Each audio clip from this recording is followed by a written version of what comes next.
Retinal detachment को ठीक करने के 3 या 4 तरीके हैं, जिसमें एक जो मोस्ट कॉमनली आज की डेट में परफॉर्म होता है पार्स प्लाना विट्रेक्टमी, सेकंड है न्यूमो रेटिनोपेक्सी और तीसरा है स्क्लीरल बकलिंग। और रेटिनल डिटैचमेंट को ठीक करने के लिए इन प्रोसीजर्स की कॉम्बिनेशन भी यूज़ करते हैं। तो मैं डॉक्टर पवन गुप्ता आज आपको इनमें से एक प्रोसीजर जिसको हम कहते हैं स्क्लीरल बकलिंग, उसकी डिटेल्स के बारे में आपके साथ डिस्कस करेंगे। तो देखिए, ये रेटिनल डिटैचमेंट एग्जैक्टली है क्या? तो रेटिनल डिटैचमेंट का मतलब ये है कि हमारी आँख के पीछे जो ये पर्दा होता है, ये पर्दा अपनी जगह से हट गया। इस कंडीशन को हम कहते हैं रेटिनल डिटैचमेंट।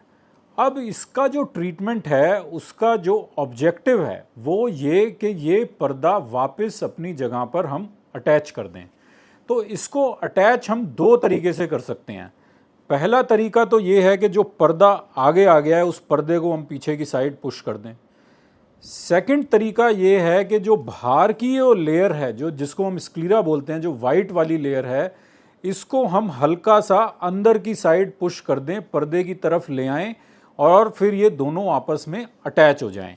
तो स्क्लीरल बकलिंग जो है वो मेनली आप मानिए इन्हीं 2 प्रोसीजर की कॉम्बिनेशन है कि इसमें हम बाहर का जो स्क्लीरा है उसको भी थोड़ा सा हम अंदर इंडेंट करते हैं और जो पर्दे के पीछे पानी आ गया है डिटैचमेंट में उसको ड्रेन करते हैं, जिससे पर्दा भी इस वाइट पोर्शन की तरफ पुश होता है और पर्दा फिर फाइनली अपनी जगह चिपक जाता है। तो देखिए, ये जो स्क्लीरल बकलिंग है ये आज की तारीख में बहुत ज़्यादा कॉमनली परफॉर्म प्रोसीजर नहीं है पार्स प्लाना विट्रेक्टमी के कंपैरिजन में, क्योंकि इसकी इंडिकेशंस बड़ी लिमिटेड हैं। मेनली जो स्क्लीरल बकल है उसमें हमें देखना होता है कि जो पर्दे के अंदर आपका सुराख है या जो ब्रेक है वो उसकी लोकेशन क्या है, कि वो बकल से सपोर्ट होगा, कवर होगा कि नहीं होगा, पेशेंट की एज क्या है। स्क्लीरल बकलिंग वाला जो प्रोसीजर है ज़्यादातर जो यंग पेशेंट्स हैं उनमें ये चॉइस ऑफ प्रोसीजर रहता है, प्रोवाइडेड कि उनके पर्दे के अंदर जो डैमेज है वो बकल से कवर हो जाए। तो अब देखिए, इस सर्जरी में एग्जैक्टली करते क्या हैं। तो सर्जरी में सबसे पहला जो स्टेप है, ये जो हमारी मसल्स हैं, ये जो आपको रेड एरिया जो दिख रहा है ये हमारी मसल्स हैं और ये मसल्स ही हमारी आई को इधर उधर घुमाती हैं। तो सबसे पहले तो इन मसल्स के नीचे हमें एक स्पेस बनानी होती है, क्योंकि जो ये बैंड है, स्क्लीरल बैंड है, वो इसी के अंदर से हमें पास करना होता है। अब आपको मैं दिखाता हूँ कि एग्जैक्टली ये जो स्क्लीरल बकल या बैंड जिसकी मैं बात कर रहा हूँ वो दिखता कैसे है। तो इसको आप मान सकते हैं कि ये एक रबर बैंड की तरह है। ये देखिए, ये मैंने एक फ्रेश दिखाने के लिए आपको खोला है। ये एक सिलिकॉन बैंड है और इसको अगर आप देखेंगे तो एग्जैक्टली ये एक पूरी रबर बैंड की तरह है, एक पूरा सर्कल है और इसकी अलग अलग साइजेस आती हैं डिपेंडिंग ऑन नंबर के हमें कितने चौड़ाई का बकल चाहिए जिससे आपका ब्रेक जो रेटिना का है वो सपोर्ट हो जाए। तो देखिए, ये है बकल और ये एकदम रबर बैंड की तरह ही होता है और इसको हम आपकी आँख के चारों तरफ लगा देते हैं। तो देखिए, इसको काटते हैं, ये जैसे मैंने सीजर से काट लिया तो ये अब जो रबर बैंड की तरह गोल था ये एकदम स्ट्रेट बैंड हो गया। अब ये स्ट्रेट बैंड हम आपकी जो ये मसल्स हैं, ये जो आई मसल्स हैं, इनके अंदर इसके पीछे से इसको हम पास ऑन करके पूरा 360 डिग्री लगा सकते हैं, या अगर किसी एक पर्टिकुलर सेगमेंट में लगाना है, जैसे मान लीजिए हमें सिर्फ यहाँ और इसके पीछे लगाना है, तो बस इतनी सेगमेंट में लगा के इसको बकल इफेक्ट दे देते हैं।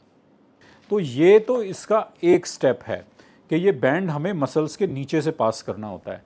सेकंड स्टेप इसके अंदर है कि जो आपका रेटिना के अंदर टीयर हो रखा है या जहाँ से पर्दा फटा हुआ है या सुराख हो रखा है, उस एरिया को हम ट्रीट करते हैं और उस एरिया को ट्रीट करने का जो तरीका है उसको हम कहते हैं क्रायोथेरेपी, कि बाहर से एक ठंडक लगा के उस एरिया को हम ट्रीट कर देते हैं।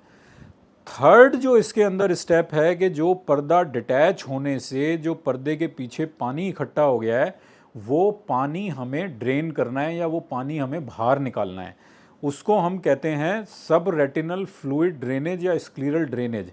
एक्सटर्नल अप्रोच से वो करते हैं और उस पानी को हम निकालते हैं। तो ये 3 स्टेप्स हैं जो स्क्लीरल बकल प्रोसीजर के अंदर हम करते हैं, और ये बैंड हम बाहर से लगाते हैं और जिसकी मदद से ये पर्दा अपनी जगह जुड़ जाता है। तो देखिए, ये स्क्लीरल बकलिंग वाला जो प्रोसीजर है, इसको 2 तरीके से हम परफॉर्म करते हैं। एक है कन्वेंशनल मेथड, जिसको हम कहते हैं इनडायरेक्ट ऑप्थेल्मोस्कोपी, यानी कि एक ये इनडायरेक्ट ऑप्थेल्मोस्कोप है। इसको हम सर पे माउंट करते हैं ऐसे, और इसमें लाइट सोर्स आता है और उसको फिर देख के, इस लेंस की मदद से देख के हम आपका सर्जरी परफॉर्म करते हैं कि कहाँ पर आपके पर्दे में सुराख है और बाहर से कहाँ से हमें ठंडक लगानी है, और आपका जो भी इंटरनल डिटेल्स है कि पर्दा आपका जो अंदर डैमेज है वो सपोर्ट हुआ कि नहीं हुआ। एक मेथड होता है शैंडेलियर मेथड, यानी कि हम एक ट्रोकार की मदद से आँख के अंदर लाइट डालते हैं और फिर उसके बाद हम आपका जो भी प्रोसीजर करना है, ठंडक लगानी है, ड्रेन करना है, वो सारी मदद करते हैं। तो केस टू केस हम दोनों तरीके से ये परफॉर्म करते हैं। जहाँ पर जिस तरीके की हमें रिक्वायरमेंट लगती है वो दोनों मेथड्स हम यूज़ कर सकते हैं। तो देखिए, अब इसमें मेन ये आता है कि जी इस प्रोसीजर में सक्सेस रेट कितनी है और ये पार्स प्लाना विट्रेक्टमी के मुकाबले कम क्यों परफॉर्म किया जाता है। तो देखिए, बकलिंग के अंदर जो सक्सेस रेट है वो रफली 75 to 80% है, कि 80% लोगों के अंदर ये बकलिंग वाला प्रोसीजर जो है वो पर्दे को अपनी जगह जोड़ने में कामयाब हो जाता है। कई केसेस के अंदर ये फर्स्ट गो में काम नहीं करता है और हमें पार्स प्लाना विट्रेक्टमी की ज़रूरत पड़ सकती है। लेकिन जो ये यंग पेशेंट्स हैं, जहाँ पर पीछे की विट्रस जेली बहुत ज़्यादा फर्म होती है, वहाँ पर स्टिल अगर सक्सेस रेट कम भी है तो भी स्क्लीरल बकलिंग से हमारी कोशिश रहती है कि ये बकल से ही अगर पर्दा जुड़ जाए तो बेटर रहता है। सेकंड जो क्वेश्चन है इसके अंदर कि इसमें टाइम कितना लगता है, तो देखिए, ये बकलिंग प्रोसीजर के अंदर डिपेंडिंग के आपको कितना बड़ा एरिया हमें बकल से कवर करना है। कई बार तो हम पूरा 360 डिग्री लगाते हैं, कई बार हम एक छोटे से सेगमेंट में लगाते हैं जहाँ पर पर्दे के अंदर दिक्कत है, बस उसी जगह एक सेगमेंटल बकल लगा देते हैं। तो इसमें टाइम उस चीज़ के ऊपर डिपेंड करता है, बट रफली आप मान के चलिए कि 1 से 1.5 घंटे का टाइम इस प्रोसीजर में लगता है।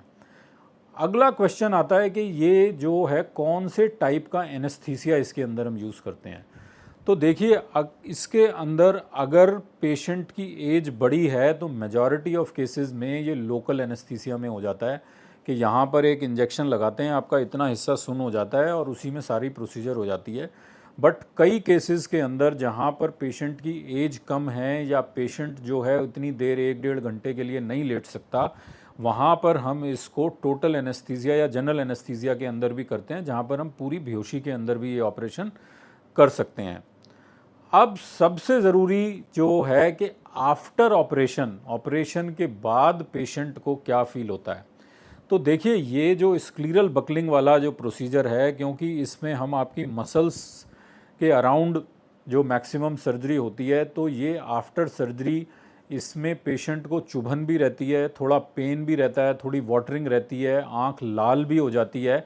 बट ओवर टाइम पीरियड, ये ओवर नेक्स्ट 2 to 3 वीक्स या 1 मंथ टाइम पीरियड में ग्रेजुअली धीरे धीरे कर आई सेटल हो जाती है। तो अब देखिए, जब भी कोई हम सर्जरी करते हैं उसके कुछ साइड इफ़ेक्ट्स भी होते हैं। तो स्क्लीरल बकलिंग के मेन साइड इफ़ेक्ट्स क्या हैं? तो देखिए, स्क्लीरल बकलिंग का जो एक मेन साइड इफ़ेक्ट है वो ये कि आपके चश्मे का नंबर चेंज हो जाता है। जब ये बकल हम आपकी आई में लगाते हैं और ये आपका जो वाइट वाला एरिया है ये हल्का सा अंदर की तरफ इंडेंट होता है, तो आपका जो माइनस का नंबर है वो इंक्रीज़ हो जाता है और रफली ये 1.5 से 2 डायप्टर का चेंज इसमें आने के चांसेस रहते हैं। सेकेंड स्क्लीरल बकलिंग के अंदर जब हम ड्रेन करते हैं तो एक ब्लीडिंग होने की इसके अंदर रिस्क रहती है कि किसी ओकेजनल केस के अंदर इंटरनल ब्लीड हो जाती है, बट ज़्यादातर केसेस के अंदर वो बड़ी मिनिमल सी होती है और वो आपकी नज़र के ऊपर फ़र्क नहीं डालती है। और जब हम ऑपरेशन कर रहे हैं तो हम ये सारी प्रिकॉशन लेके चलते हैं कि ब्लीडिंग की जो रिस्क है वो मिनिमम हो जाए। थर्ड, इसके अंदर जो प्रॉपरली अगर नहीं हो और आपकी हीलिंग में कोई दिक्कत हो जाए तो इसके अंदर होता है एक टर्म मूवमेंट रेस्ट्रिक्शन। क्योंकि ये सर्जरी हम मसल्स के चारों तरफ करते हैं तो किसी किसी केस के अंदर ये चांसेस हैं कि ये बकल जो आपकी मसल की जो मूवमेंट है उसको थोड़ा बहुत रेस्ट्रिक्ट कर दें। चौथा जो साइड इफ़ेक्ट, अगर हम स्पेसिफिकली अगर हम पूरा 360 डिग्री एनसर्कलेज बकल लगा रहे हैं, उसके अंदर आँख का प्रेशर बढ़ने का एक रिस्क रहता है, बट ज़्यादातर केसेस के अंदर वो प्रेशर राइज जो है वो टेम्परेरी होता है और over next 4 to 6 month I drop की मदद से वो प्रेशर को कंट्रोल करने में मदद मिल जाती है। एक जो पेशेंट्स का मेन क्वेश्चन रहता है कि डॉक्टर साहब ये आपने जो सिलिकॉन बैंड या बकल हमारी आँख के अंदर लगा दिया, क्या अब ये हमें निकालना भी पड़ेगा एक टाइम पीरियड के बाद जाके? तो देखिए, मेजॉरिटी ऑफ केसेस के अंदर इस बकल को निकालने की ज़रूरत नहीं होती है, ये आपकी आँख के अंदर परमानेंटली लाइफ लॉन्ग रह सकता है। बट किसी किसी केस के अंदर अगर इस बकल की वजह से या इस बैंड की वजह से कोई दिक्कत हो रही है, या मतलब एक्सपोजर हो गया, ये बकल बाहर दिखने लग गया है, इसके अंदर कोई इन्फेक्शन हो गया है, तो वहाँ पर एक सर्टेन टाइम पीरियड के बाद या दिक्कत ज़्यादा हो रही है तो ये बकल हमें हटाने की ज़रूरत पड़ सकती है, और जब ये बकल हम रिमूव कर देते हैं तो वो इन्फेक्शन वगैरह आपका कंट्रोल हो जाता है। बट आप ये मान के चलिए कि 95 to 98% केसेस के अंदर इस बकल को निकालने की ज़रूरी नहीं होती, और ये लाइफ लॉन्ग पेशेंट की आँख में बिना कोई दिक्कत पहुँचाए रह सकता है। ये स्क्लीरल बकल के बारे में जो एक इम्पॉर्टेंट इन्फॉर्मेशन या जो इम्पॉर्टेंट पॉइंट्स जो हम पेशेंट को लगा के भाई पेशेंट को अपना डिसीजन लेने से पहले पता होने चाहिए, वो हमने आपके साथ डिस्कस किए। उम्मीद करते हैं कि इस इन्फॉर्मेशन के बाद रेटिनल डिटैचमेंट की जो ट्रीटमेंट ऑप्शंस हैं उनको जानने में और समझने में आपको मदद मिलेगी। Thank you very much.